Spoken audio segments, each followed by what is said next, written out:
విధంగా స్థానిక సంస్థలలో ఈరోజు ఇక్కడనే మా మేయర్ గారు ఉన్నారు, చాలా మంది ప్రజాప్రతినిధులు ఉన్నారు. ఇక్కడ మహిళల చేతిలో అధికారం ఉన్నప్పుడే, పరిపాలన ఉన్నప్పుడే పాలన బాగుపడుతుంది, ప్రజాస్వామ్యం మనుగడ సాధిస్తుందని మహిళా రిజర్వేషన్లని దేశంలో మొట్టమొదటి స్థానిక సంస్థలలో ప్రవేశపెట్టి రాజీవ్ గాంధీ గారు పునాదులు వేసిండ్రు. కాబట్టి ఈ రోజు వారి ఆలోచన విధానం ఈ దేశంలో చట్టసభలలో కూడా మహిళా రిజర్వేషన్లు ఇవ్వడానికి పునాదులు వేసిందన్న సంగతి ఈ రోజు మనం చర్చించుకోవాలి. అదేవిధంగా పివి నరసింహారావు గారు సరళీకృత విధానాలు తీసుకొచ్చి ఆర్థికంగా ఈ దేశాన్ని బలోపేతం చేసి అభివృద్ధి పదం వైపు నడిపించడానికి ప్రపంచానికే మార్గదర్శకంగా మనకు పివి నరసింహారావు గారు నిలబడ్డారు.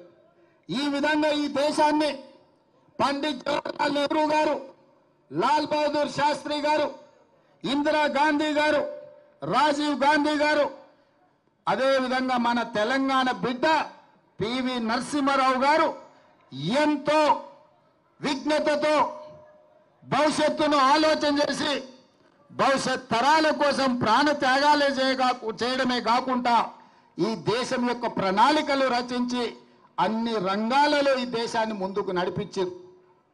మరి 2014లో నరేంద్ర మోడీ గారు అధికారంలోకి వచ్చిండు. నేను ఇవాళ అడుగుతున్న భారతీయ జనతా పార్టీ నాయకులను, ఆనాడు గుజరాత్ నుంచి నరేంద్ర మోడీ అమిత్ షా గుజరాత్ నుంచి బయలుదేరితే ఆనాడు స్వతంత్రానికి స్ఫూర్తినిచ్చిన మహాత్మా గాంధీ, అదేవిధంగా సర్దార్ వల్లభాయ్ పటేల్ కూడా గుజరాత్ నుంచే వచ్చి ఈ దేశ స్వతంత్రంలో అత్యంత క్రియాశీలక పాత్ర పోషించారు.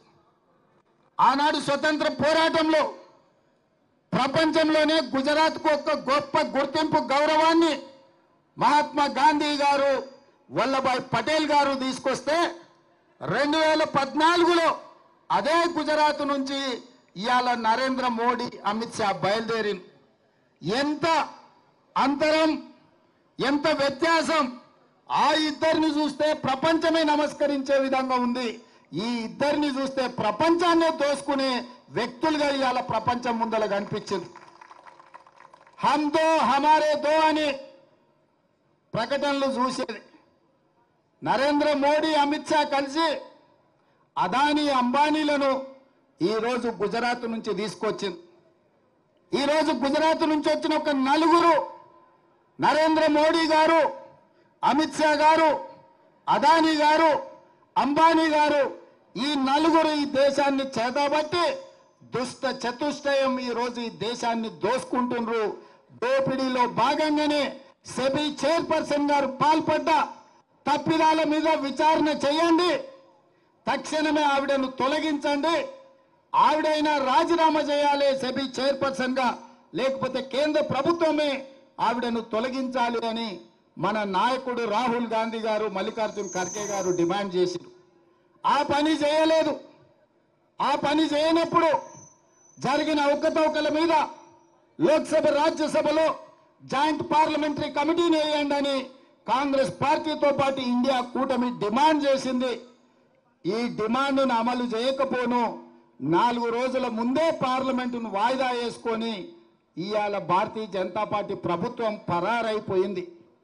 అందుకే ఈరోజు ప్రజల దగ్గరికి వెళ్ళి ప్రజల సంపద ఏ విధంగా లక్షలాది కోట్ల రూపాయల దోపిడీ జరిగిందో ఈడీ కార్యాలయాల ముందు ఈడీ విచారణ జరగాలి.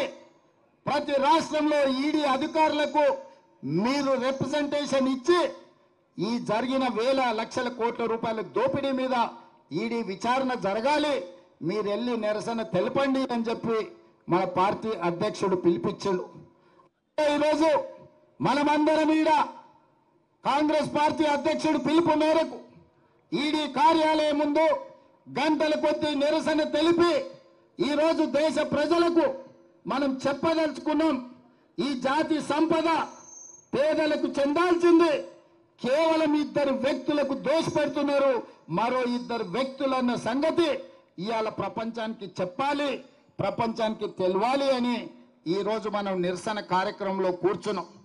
ఇది అధ్యక్షుడు ఇచ్చిన పిలుపు కాబట్టి తెలంగాణ రాష్ట్రానికి ముఖ్యమంత్రి అయినా నేను కూడా మీలాక సామాన్యమైన కాంగ్రెస్ పార్టీ కార్యకర్తని కాబట్టి వేలాది మంది కార్యకర్తల మధ్యలో ఇక్కడ కూర్చొని ఈ నిరసన కార్యక్రమంలో పాల్గొనడానికి పార్టీ పిలిపిస్తే ముఖ్యమంత్రి అయినా ప్రధానమంత్రి అయినా ఎంత గొప్ప పదవిలో ఉన్నా పార్టీ పిలుపు మేరకు నిరసన కార్యక్రమాలలో పాల్గొనాల్సిందే. అధ్యక్షుడు ఆదేశం మేరకు ఇవాళ ముఖ్యమంత్రిని అయినా నేను ఇక్కడికి వచ్చి నిరసన కార్యక్రమంలో కూర్చున్నా. ఇది ప్రజా సంపద దోపిడీ. ఈ దోపిడీని అడ్డుకోవాల్సిన బాధ్యత ప్రతి కాంగ్రెస్ పార్టీ కార్యకర్త మీద ఉన్నది. అందుకే మిత్రులారా, ఇవాళ ఈ దేశం భారీ మూల్యాన్ని చెల్లిస్తుంది. ఈ దేశానికి భారతీయ జనతా పార్టీ ముప్పుగా మారింది. ఈ దేశంలో భారతీయ జనతా పార్టీని తొలగించాల్సిన బాధ్యత ప్రతి ఒక్క కాంగ్రెస్ పార్టీ కార్యకర్త మీద ఉన్నది. అదేవిధంగా ఇవాళ అతనికంటే గనుడు ఆచంట మల్లన్న అని నిన్న మొన్న బీఆర్ఎస్ నాయకులు ఈరోజు మాట్లాడుతున్నారు. మేము మోడీ మీద కొట్లాడతామన్నారు. మరి ఆ సన్నాసులను అడుగుతున్నా, లక్షల కోట్ల రూపాయలు దోపిడీ జరిగితే ఒక్క రోజైనా మాట్లాడినరా మీరు అని. ఎందుకు ఇవాళ బీఆర్ఎస్ వాళ్ళు బీజేపీని ఎందుకు నిలదీస్తలేరు? సెబీలో జరిగిన కుంభకోణం, సెబీకి సంబంధించిన జేపీసీ విషయంలో బీఆర్ఎస్ విధానం ఏందో తెలంగాణ ప్రజలకు చెప్పాలి. మీరు బీజేపీలో విలీనమవుతున్నారంటే కాదు మేము చర్చలలోనే ఉన్నామంటారు. మీరు విలీనమవుతారో మీరు మలీనమవుతారో మాకు సంబంధం లేదు. ఇవాళ ఈ సెబీలో జరిగిన కుంభకోణం మీద కేసీఆర్ విధానం ఏందో కేసీఆర్ మాట్లాడాలి. ఇవాళ కేటీఆర్ ఎందుకు ఈ విధానాన్ని ప్రశ్నిస్తూ ఈ ట్విట్టర్ తిన్ను తన ట్విట్టర్లో పెట్టట్లేదు అని నేను అడుగుతున్నా. అక్కడికి వచ్చేది అక్కడికి రాంది. ప్రతి చిల్లర మల్లర విషయంలో స్పందించే కేటీఆర్ ట్విట్టర్లో ఎందుకు ఈరోజు ఈ దోపిడీని, ఈరోజు అదానికి అధ్వానంగా ఈ దేశాన్ని దోషపెడుతుంటే ఎందుకు ట్విట్టర్ తిల్లు ఈరోజు మాట్లాడతలేరని నేను అడుగుతున్నా. టీఆర్ఎస్ వాళ్ళకి పట్టిలేదా?